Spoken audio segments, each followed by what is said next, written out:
Welcome back here in Wake Up Ilocos, and this is our most anticipated segment where we feature the most exciting and thrilling activities in the province. This is Offbeat.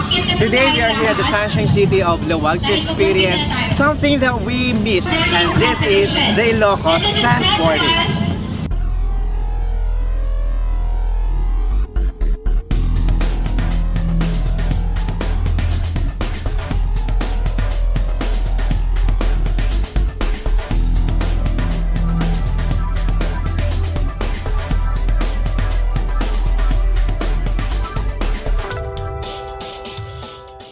Narinig na natin ang larong skateboarding,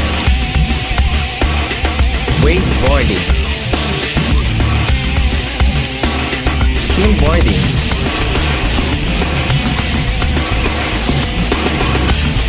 at snowboarding.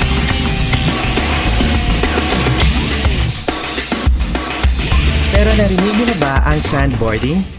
Ang sandboarding ay isang outdoor sport na isinasagawa sa isang sand dunes o burol ng buhangin gamit ang isang sandboard at sinasanay itong laruin magmula pa noong 1940s. Madalas itong ihalin tulad sa sport na snowboarding na isinasagawa naman sa snow o burol ng niebe. Ang sandboarding ay popular sa mga bansang Australia, Egypt, Namibia, South Africa at United States. Mga bansa kung saan may mga desert or coastal areas. Dito sa Ilocos Norte, isa sa dinarayong pasyalan ay ang kanilang sand dunes. Animoy para kang nasa disyerto sa sobrang init at saklaw ng geological wonder na ito. Madalas dito kunan at gawing lokasyon ng ilang mga pelikula. Ilan rito ay ang panday na pinagbibidahan ng action king na si Fernando Poe Jr. at Senator Bong Revilla Jr. Ang lumang bersyon ng remake ng cult classic na Temptation Island at pati na rin ang Hollywood movie na Born on the 4th of July na pinagbibidahan ni Tom Cruise. Sa ganda ng lugar, nakakamanghang isipin na pwede ka rin palang maglaro dito ng 4x4 na karera at syempre pa ang sandboarding. Naitatag ang sandboarding activity dito sa Ilocos Norte sa pamamagitan ng Laoag Eco Adventure Development o LEAD Movement. Ito ay isang grupo ng mga adventurer sa naturang probinsya na pinangungunahan ng mag-asawang Rene at Tina Tan. Matatanda ang 2 taon na ang nakalipas simula ng unang ma-feature ang sandboarding dito sa ating show. At ngayon, muli kaming naimbitahan para saksihan ang kauna-unahan nitong competition. Ayon sa Guinness Book of World Records, si Jos Tinge ang record holder sa larong ito. Nagtala siya ng 4 na World Championships at 5 national titles, kabilang narito ang kanyang longer backflip na may layong 44 feet at 10 inches. Kahit mainit ang panahon, mainit ring tinanggap ng mga bisita ang naturang event. At take note, mga kabataan ang halos nakilahok sa exciting na larong ito. Right about now, the Funk Soul Brother. Check it out now, the Funk Soul Brother. Right about now, the Funk Soul Brother. Check it out now, the Funk Soul Brother. Right about now, the Funk Soul Brother. Check it out now, the Funk Soul Brother. Right about now, the Funk Soul Brother. Check it out now, the Funk Soul Brother. Right about now, the Funk Soul Brother. Check it out now, the Funk Soul Brother. Right now, I'm with Miss Erican, one of the members of LEAD Movement, para kausapin natin siya about this activity. First sandboarding competition here in La Paz, Laoag, Ilocos Norte. Hi Eric, how are you? I'm good. How is your preparation with this first sandboarding competition? Actually, this event was nabuo siya na last minute. Like, we really wanted to do something that we could incorporate with the fiesta, the Laoag City Fiesta.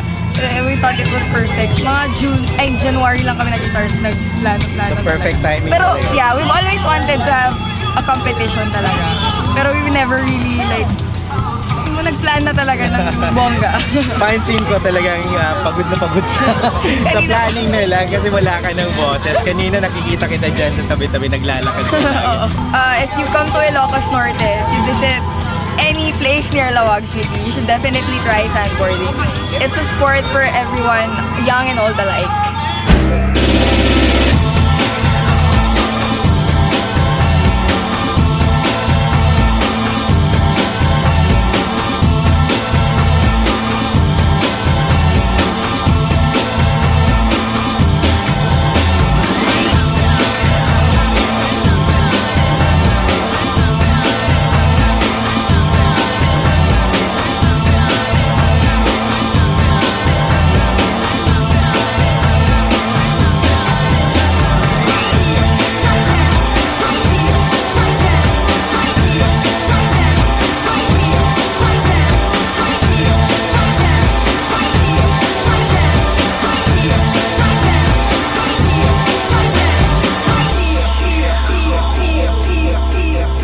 Ano naman kayang masasabi ng mga kabataang nakilahok sa laro? Okay lang, masaya.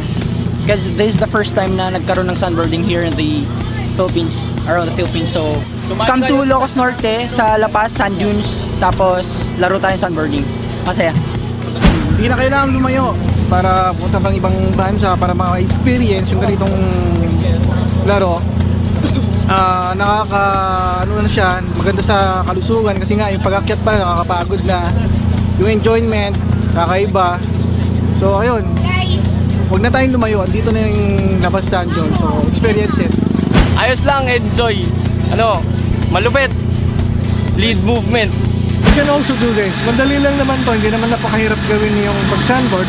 But the thing is, hindi siya mahirap, but it's exciting. So I'm inviting you to come here, try out the only sand dunes in our country. Dahil dito, isa na namang aktibidad ang pwede nating maipagmamalaki sa ating probinsya. Hindi ka lang magagalak sa pamamasyal kundi mag-e-enjoy ka pa sa mga adventure na hatid nito. And that has been our offbeat segment for today here in Wake Up Ilocos. Tune in again next week for another exciting and thrilling activities like this only here in Wake Up Ilocos. We'll be right back.